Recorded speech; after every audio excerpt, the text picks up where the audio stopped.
कैसे हो आप लोग? आप सब मज़े में होंगे। आज मैं आपको एक बढ़िया सी कहानी सुनाऊंगी, पत्थर और मूर्तिकार की। एक बार एक मूर्तिकार एक पत्थर को छेनी और हथौड़ी से काटकर मूर्ति का रूप दे रहा था। जब पत्थर काटा जा रहा था तो उसको बहुत दर्द हो रहा था। कुछ देर तो पत्थर ने बर्दाश्त किया, पर जल्द ही उसका धैर्य जवाब दे गया। वह नाराज होते हुए बोला, बस अब और नहीं सहा जाता, छोड़ दो मुझे। मैं तुम्हारे वार को अब और नहीं सह सकता, चले जाओ यहाँ से। मूर्तिकार ने समझाया, अधीर मत हो, मैं तुम्हें भगवान की मूर्त के रूप में तराश रहा हूँ। अगर तुम कुछ दिनों का दर्द बर्दाश्त कर लोगे तो जीवन भर लोग तुम्हें पूजेंगे। दूर दूर से लोग तुम्हारे दर्शन करने आएंगे। दिन रात पुजारी तुम्हारी देखभाल में लगे रहेंगे। और ऐसा कहकर उसने अपने और औजार उठाए ही थे कि पत्थर क्रोधित होते हुए बोला, मुझे मेरी जिंदगी खुद जीने दो। मैं जानता हूँ मेरे लिए क्या अच्छा है क्या बुरा। मैं आराम से यहाँ पड़ा हूँ, चले जाओ, मैं अब जरा सी भी तकलीफ नहीं सह सकता। पर पत्थर पर उसकी बात का कोई असर नहीं हुआ। वह अपनी बात पर ही अड़ा रहा। मूर्तिकार पत्थर को वहीं छोड़ आगे बढ़ गया।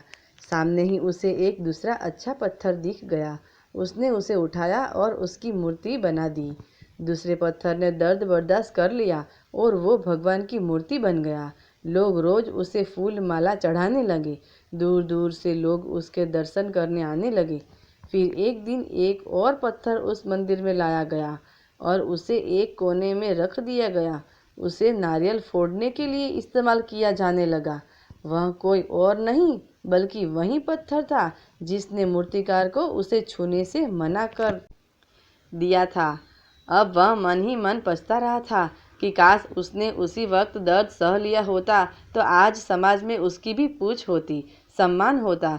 कुछ दिनों की वह पीड़ा इस जीवन भर कष्ट से बचा लेती। दोस्तों, हमारे लिए निर्णय लेने का ये सही समय है कि हम आज दर्द बर्दाश्त करना है या अभी मौज मस्ती करनी है और फिर जीवन भर का दर्द झेलना है।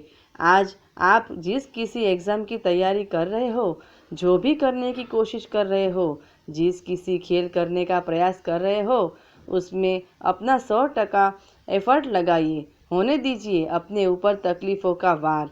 हार मत मानिए, उस दूसरे पत्थर की तरह अभी सह लीजिए और अपने लक्ष्य को प्राप्त करिए, ताकि पहले पत्थर की तरह आपको जीवन भर कष्ट ना सहना